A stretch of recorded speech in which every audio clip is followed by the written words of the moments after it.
Сегодня в Абхазии многие утверждают, что Абхазия всегда была по отдельности с Грузией. И только Сталин при Советском Союзе присоединил Абхазию к Грузии. Это карта Грузинской Демократической Республики 1920 года, где видно, что в составе Грузии входит Абхазская автономия. Конституция Грузинской Демократической Республики 1921 года, глава 11, статья 107. Неотъемлемые части Республики Грузия, Абхазия, Сухумская область получают право автономного управления.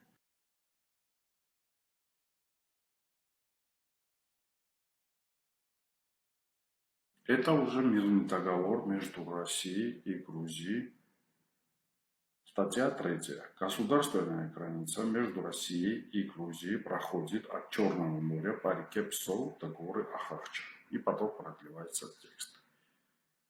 И по карте видно, и в документе указано, что в составе Грузии входит Абхазская автономия.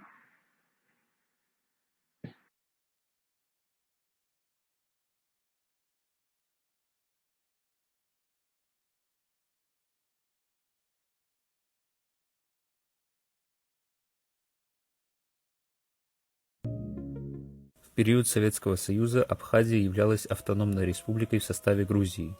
Органы законодательной, исполнительной и судебной власти были высшими органами в пределах, определенных Конституцией Грузии и Конституцией Абхазской автономной республики. Конституция Абхазской АССР была единственным основным законом среди автономных республик в СССР, в которой абхазский язык был закреплен как один из государственных языков. На момент 1989 года в регионе 47% населения составляли грузины, 30% русские, армяне и другие. Сами абхазы немногим более 17%. В государственных и партийных органах автономной республики абхазы занимали преобладающее место. В Верховном Совете было 57 абхазов, 53 грузина и 14 русских. В городских и районных советах 1/3 всех мест принадлежала абхазам. В Совете министров в городском комитете партии абхазов было больше половины. Из 12 министров 8 были абхазы. Из 8 председателей госкомитетов 5 были абхазы.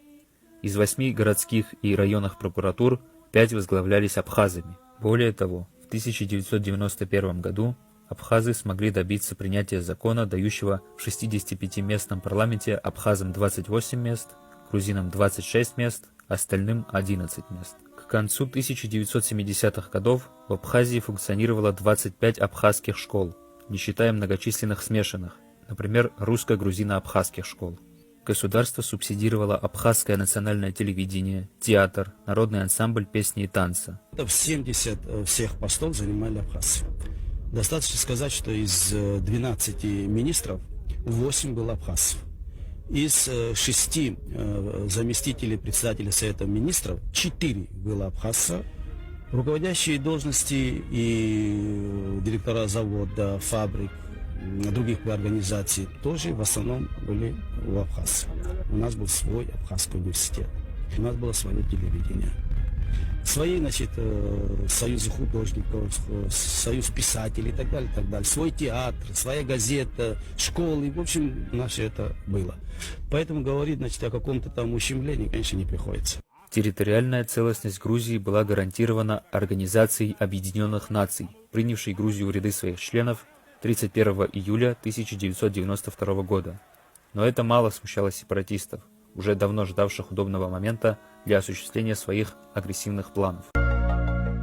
При финансовой и политической поддержке Кремля в автономной республике создавались антигрузинские партийно-политические сети, расширившие масштабы сепаратизма. Были созданы так называемый Славянский дом и Армянский Крумк. В марте 1992 года совместно с Аид Гелара они образовали просоветский блок «Союз». Интенсивные контакты с Конфедерацией горских народов Кавказа, созданной КГБ, переросли в фактически военно-криминальный альянс. К началу войны на территории Абхазии были дислоцированы следующие подразделения и соединения российской регулярной армии: 2 механизированных полка, эскадрилья военно-воздушных сил, 643-й зенитно-ракетный полк, батальоны береговой охраны, подразделения связи, логистического обслуживания и группы обеспечения, Все они были объединены в отдельный корпус – группы российских войск в Абхазии. 16 августа 1992 года из Азербайджана в Гудауту был передислоцирован 345-й парашютно-десантный полк воздушно-десантных войск России с личным составом в 1500 солдат и офицеров, со 122 единицами десантно-боевых машин, 13 единицами зенитно-боевых машин и 18 единицами 120 мм самоходных артиллерийских установок.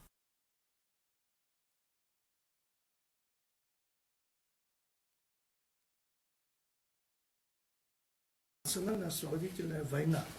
Если бы Грузия, Совет Грузии, даже если не послал бы войска в Абхазию, борьба продолжалась. Но бы начали бы, если нужно было, войну за свое освобождение и установление своего независимого государства. Наша борьба абсолютно не зависела от позиции Грузии, что она делала или нет. Если бы она признала бы сразу нашу независимость в 1992 году, не было бы войны.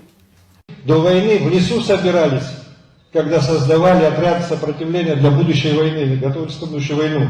И от каждого района по одному человеку входило в эту нашу подпольную организацию. Это хорошо, что грузины начали войну. Если бы грузины начали бы войну должны были начать мы. Посмотрел я сейчас готовность ваших позиций, решимость. Думаю, свобода Абхазии будет защищена. Братья, вернее ваши братья, там находятся в готовности. Если будет необходимость, они будут все здесь на позициях.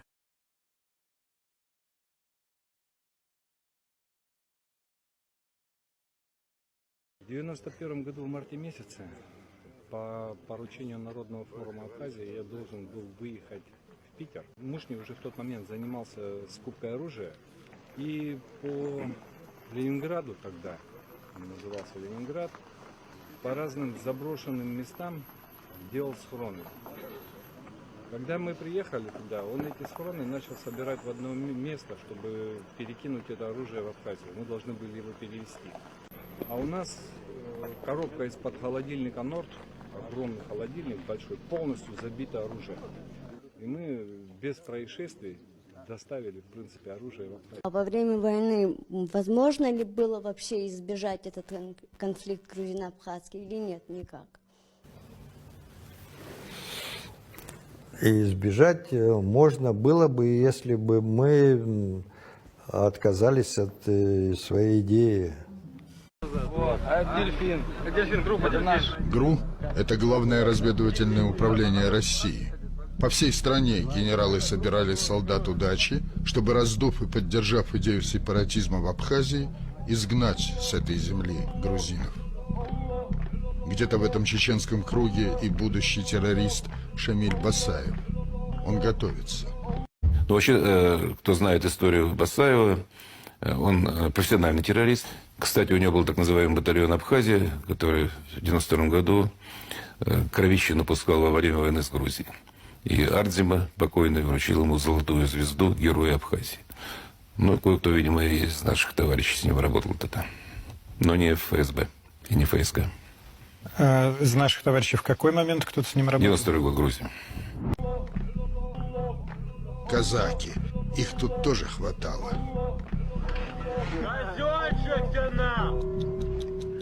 Отношения казаков с Конфедерацией горских народов замечательны. Мы просто здесь вот видим, понимаете, не посторонним каким-то сверху глазом, а видим здесь, в боях. Я знаю одно, что Конфедерация народов Кавказа – это мужественная организация, которая первая вступилась, и рядом с ней находятся казаки, рядом с ней находятся русские, рядом с ней находятся петербургцы, москвичи, рядом находятся уральцы, уссурийцы, амурцы. В общем-то, я думаю, что вся Россия должна помочь России, должен помочь кто чем может.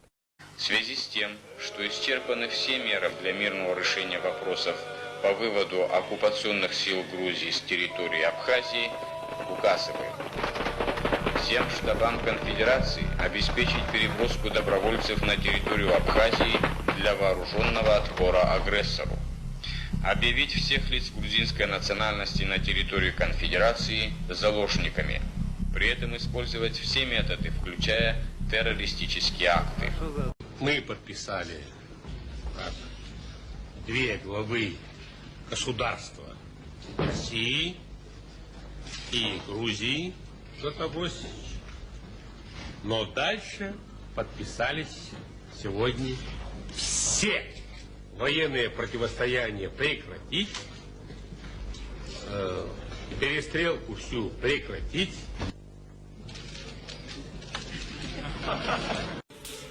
Больше половины Гагры мужского пола погибло. Мирное население.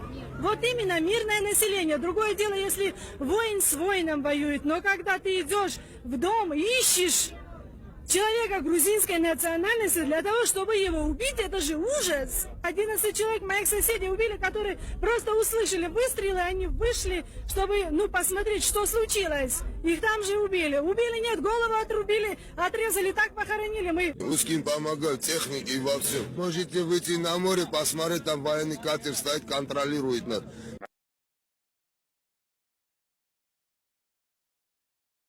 Знаменитая речь Шанибова, как он призывает кавказских боевиков воевать против Грузии. Укрепление объединения наших рядов, глубочайшее продумывание всех наших операций, оценка как будто маленьких фактов, которые должны нас настораживать и которые мы должны дать достойную оценку, и должны быть профессиональные действия. Хватит, мы быстро должны научиться убивать, резать на куски, отрезать носы и так далее. Я в кадровый военный. В свое время я служил в войсках спецназначения России. Вот. Вообще в Абхазии я нахожусь где-то с сентября месяца прошлого года. Ну и, конечно же, принимал участие в военных действиях. В частности, воевал, так сказать, за Гагру. Вот. И видел то, что там происходило. В октябре 1992 года сепаратисты начали кампанию террора в Гагрской зоне, сопровождающуюся пытками, грабежами и бессмысленным уничтожением домов и собственности. Из этого района были насильственно изгнаны в общей сложности 17 тысяч грузин, 3 тысячи были убиты. Продолжали убивать жителей населенных пунктов Салхино, Гантиаде, Пицунда, Лидзава, Алахадзе и Бзиби.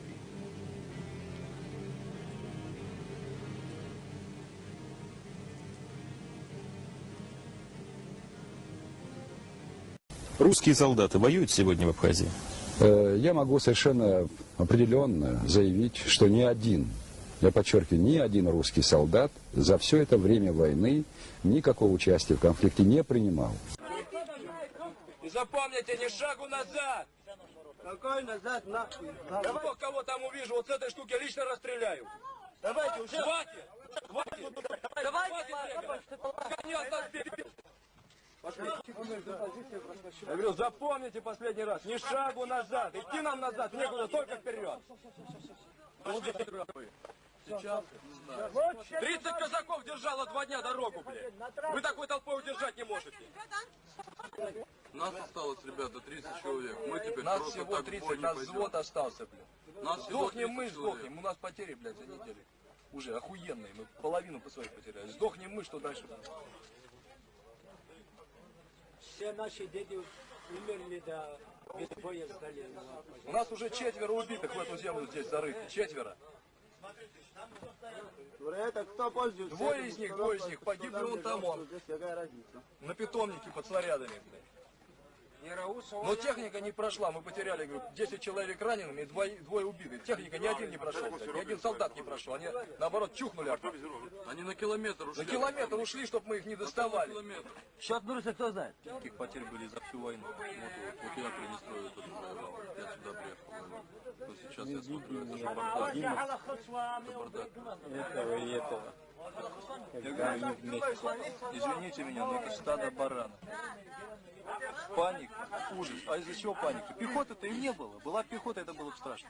Танки прошло 2 танка. Думали, что... прошло, и хуй с ним. Не поняли просто суть. Не ругайся, пожалуйста. Как можно, как можно? Я говорю, ребята, это же ваша земля, это ваша, вам на ней жить. Вы ее освобождаете от кого? От грузинов, вместе с нами, мы вам помогать приехали. Почему я должен драть горло здесь, перекрикивать всю эту толпу, все этих 50 человек, взмыленных и в панике, почему я должен их останавливать? Я же не абхазец, в конце концов, я русский, это не мое дело. Я приехал просто помогать, я не имею права на них даже на голос повышать. Но мне приходится это делать, иначе нас всех убьют. У вас же тоже у всех дети, семьи, старики, самые родители. Неужели вы этого не понимаете? Почему я это должен или он понимать больше, чем вы? Кому это нужно? Я слышал уже такие разговоры идут, что да, эта земля нужна России в первую очередь. Вот пускай русские за нее и воюют. Что я слышал? Более-менее, да, боевиков. Вот разговор я такой слышал. Нас осталось 100 тысяч, нас осталось очень мало. Вот вы воюете за нас, а мы будем сохранять нацию. Мы должны сохранить генофонд. Неприятно, да? Просто неприятно. Так говорят, да, многие. Паша.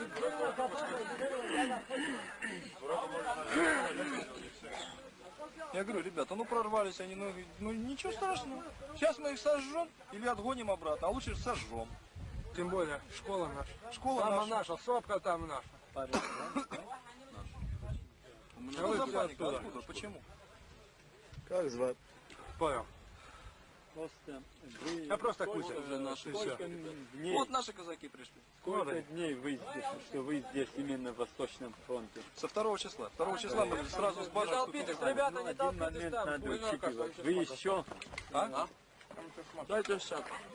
Где наши шмотки? Ждут приказа. Ребята, приказа ждут. А на меня! Какая улыбка, разведка. Эти бомбы были сброшены не российским летчиком. И этот самолет из бомбор не взлетал. Шикарно все.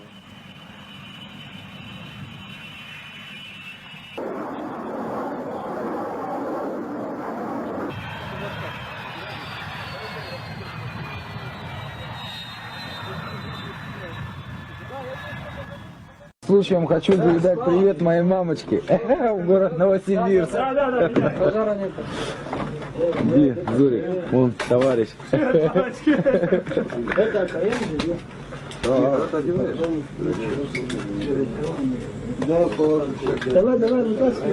Грузинская сторона говорит, что на стороне Абхазии воюют приднестровцы. Вот подтверждение этому. Батальон Днестр, командир роты специального назначения, Пименов Юрий Николаевич. Привет, румыны. Батальон Днестр.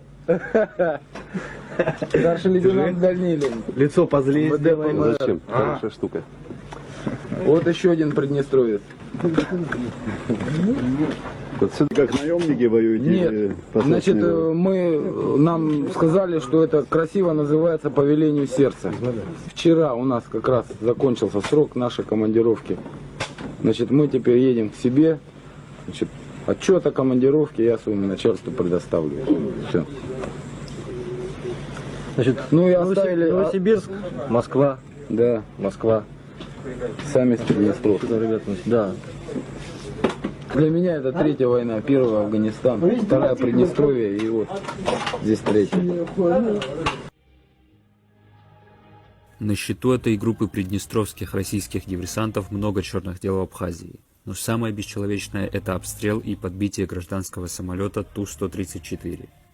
И несмотря на то, что Пименов сам хвастается этим фактом, публикуя свой рапорт об этом в сети, он сразу после войны возвращается в свой родной город и начинает работу в МВД России. Хоть я должен уже по времени быть 2-й раз женщиной, у нас уже там час ночи в Новосибирске.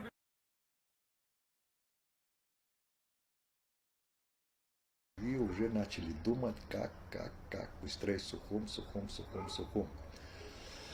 Но эти тоже начали нам, соседи наши, я имею в виду уже российская воинская часть, это я уже не боясь, не скрывая, начала нам помогать. Начали уже готовиться к мартовскому наступлению. У нас вооружений хватало, боеприпасов хватало, несколько установок «Град» дали, там артиллерию нам дали. 15 единиц передали БМПшки. План операции разрабатывали они нам. Показали нашим, наши одобрили.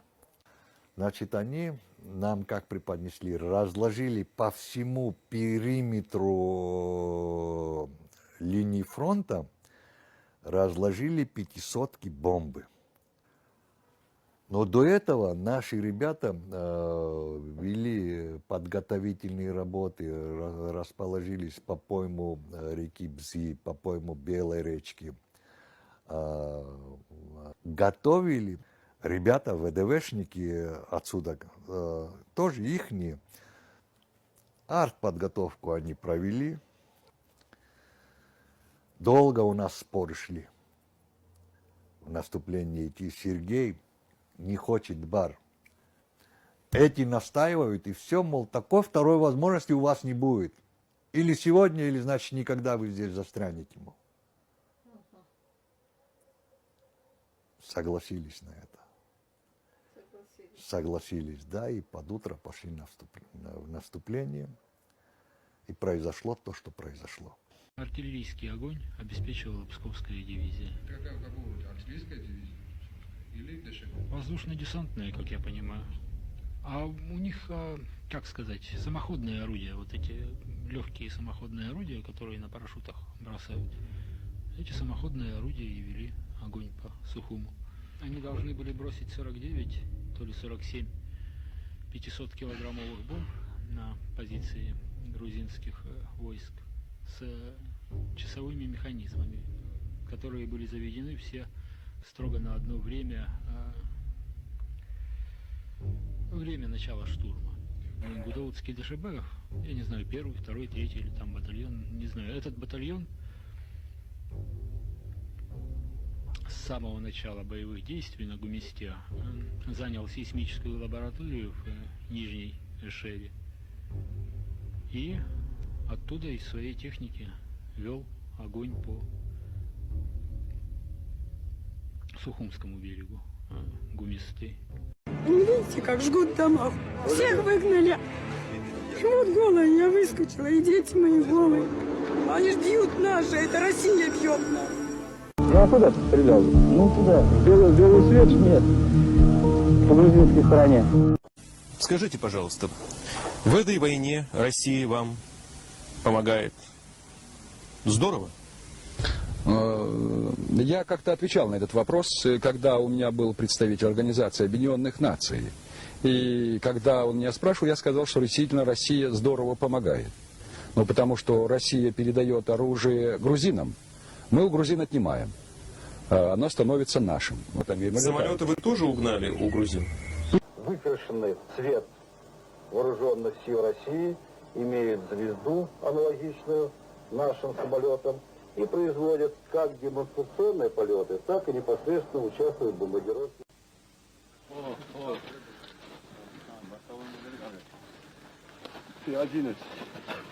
А если спрашиваешь, да, что, Тбилиси еще любили, а?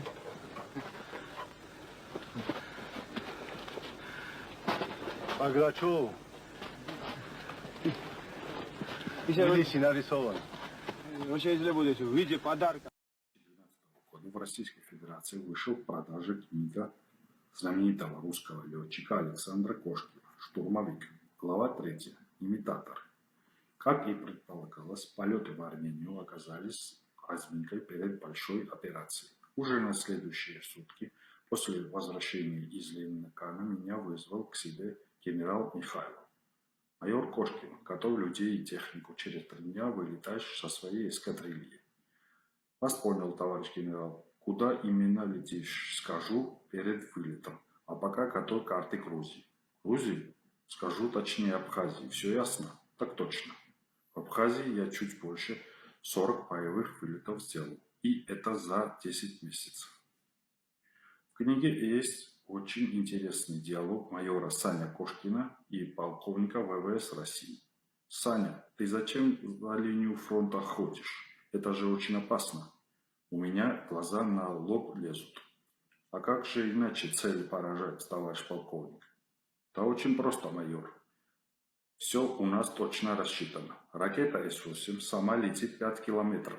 А если с полета пускать под 15 градусов, получается точно 18 километров дальность. Грады также работают. Вот и мы придумали такой способ. Не стал ни бить, ни говорить. Бесполезно все это было. Причем понятно было, что мирное население, они там с такой точностью работы накосили десятки, если не сотни человек. Он выпустил боевые неуправляемые ракеты туда, где, по его предположению, могли находиться вражеские войска, то есть где-то в Сухуми, где помимо вражеских войск находилось еще 1100 мирных жителей. Остается молиться, что эти ракеты просто ушли в горы, а не попали по женщинам и детям, пишет уже полковник Кошкин в своем книге. Сейчас вы увидите документальные кадры 1993 года из Сухуми. Уже не звучат душераздирающим воплем, от которого может содрогнуться мир. Мир, привыкший к насилию. И все же в последние десятилетия мир такого еще не знал. Человек горит.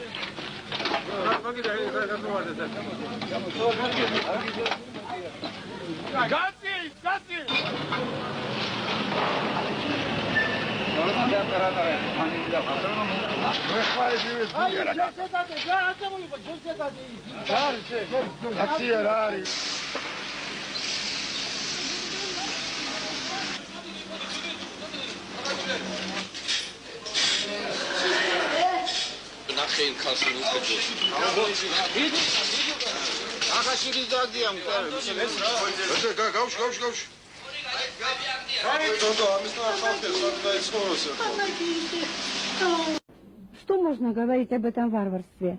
В доме остались женщины и дети, 2-3 мужчины.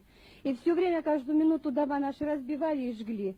Мы ведрами воды все время, чтобы остальные квартиры не загорелись, чтобы спасти хотя бы женщину. Старухи, моей матери 83 года, у моей соседки матери 86 лет. Мы не знали, куда с ними деваться. Все сжигали. И каждую минуту все дома, и так дома разбиты, и все до сих пор... Все уже разбили, все, что могли. Это варварство настоящее по мирным людям вот так вот бить. Мы очень надеялись на российские войска. Думали, действительно, за 2 дня все перестанут это. В основном русское население здесь оставалось всю войну. И так и сейчас. И вот эти вот дома, где живут в основном русские, вчера во что нас превратили, я не знаю. Где эти русские, где правительство российское, что-нибудь хоть думает о русских, которые здесь вот так вот погибают. И удивительно, что этот дом обстреливают. Этот дом практически СНГ дом. Да. Дом военного санатория, где живут все сотрудники военного санатория. Теперь санаторий ВДВ, воздушно-десантных войск. Да. Или это специально они вот нас уничтожают, или вообще непонятно. Да. По-моему, российскому правительству мы не нужны никто. Опять начали. Здесь. Что еще можно об этом варварстве говорить?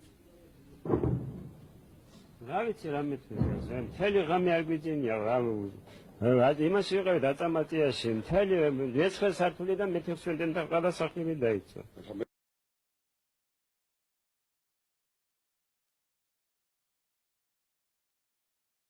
Но все-таки, Владислав Григорьевич, простите мне мою назойливость. Ну вот согласились грузины, отвели свои войска. Вы сели за стол переговоров. Я вас спрашиваю, что вы можете предложить? Вы отвечаете 2 словами, остальное покажет время. А нельзя ли чуть более конкретно? Готовы ли вы к компромиссу? Есть ли у вас эти реальные предложения? Мы предложили компромисс есть. Я считаю, это тоже компромисс. Вы можете сейчас о нем рассказать? Я считаю, компромисс как раз состоит в том, чтобы в начале войска были выведены с территории Абхазии. Фактом остается то, что абхазская сторона грубо сорвала выполнение сочинских соглашений о прекращении огня. Барство и обман. Нас подвели, обманули. Обманули очередной раз. Обманули весь наш народ, грузинский народ. Обманули Грузию. Это разве порядочно? Если вы каким-то образом хотите намекнуть на то, что в срыве этого соглашения замешана или участвовала Россия, российская сторона, то вы глубоко ошибаетесь. Мы от имени Верховного Совета Абхазии направили свое обращение в Верховный Совет России, в котором ставится вопрос о принятии Абхазии под покровительство или в состав Российской Федерации. 27 июля 1993 года в Сочи было подписано соглашение о прекращении огня в Абхазии и механизме контроля за его выполнением. Соглашение предусматривало прекращение огня, разъединение воюющих сторон и демилитаризация города Сухуми. 10 сентября грузинское руководство завершило одностороннее выполнение военных статей Сочинского соглашения. Вся демилитаризованная зона Восточного фронта была заполнена российскими группами мониторинга. Так была демонтирована и ликвидирована грузинская военная инфраструктура в Абхазии. Сегодня, 27 июля 1993 года, в городе Сочи подписано соглашение о прекращении огня в Абхазии и механизме контроля за его соблюдением. Тем временем сепаратисты на глазах у миротворческой миссии России и при непосредственном содействии той же миссии не только не выполняли Сочинское соглашение, а демонстративно и целенаправленно готовились к срыву его условий и к осуществлению решающего удара по Сухуми. Стрелковое оружие поступает различными путями. Идет и железной дорогой, идет через Бомборский аэродром. Что вы хотите сказать, что российские пограничники на границе с Сочи, они проверяют поезда, которые в Абхазию едут? Я думаю, что российские пограничники просто-напросто знают, что в этих поездах их предупреждают, и эта система действует вполне централизованно. Приготовление к наступлению не прекращалось ни один день со времени подписания договора.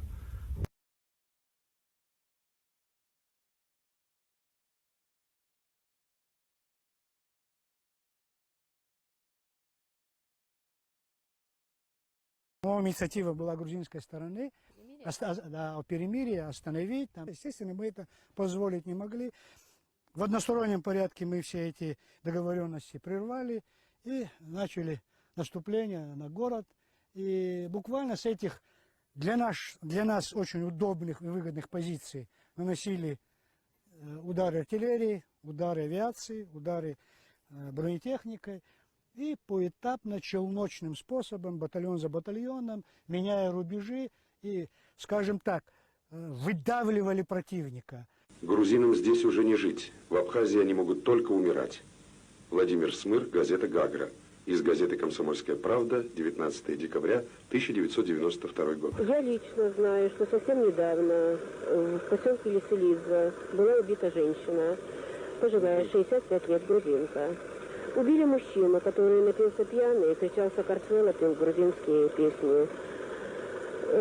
Примерно месяц насиловали женщину-грузинку. Ее просто отдали солдатам за то, что якобы у ее мужа нашли рацию. Нашли рацию или нет, я не знаю, сколько это достоверно. Грузины не могут никуда выехать. Они заложники. Беспрепятственно бесчинствовали абхазские и чеченские грабители в деревне Ахали-Сопели Гудаутского района. Боевики перерезали горло бывшему агроному колхоза Рождену Лубжанидзе и его супруге. А вот факты из Гудаута. Зверское убийство Петриашвили. Директора Сухумского мельзавода Уграхелидзе похоронили живым. Убийство Гегинеишвили. Мать с сыном. Захват боевиками частных жилых домов грузин и многое другое.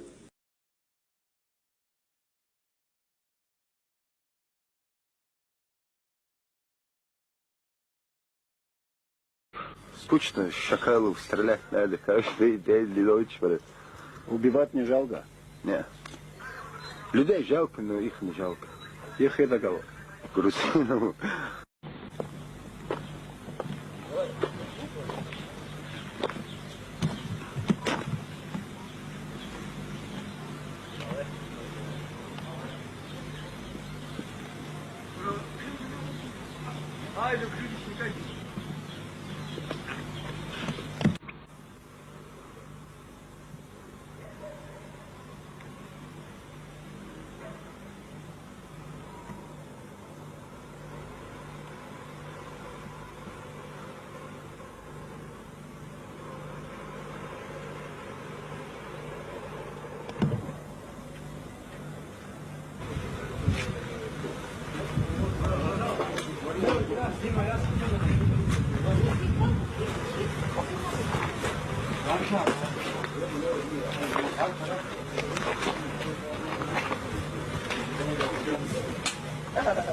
эти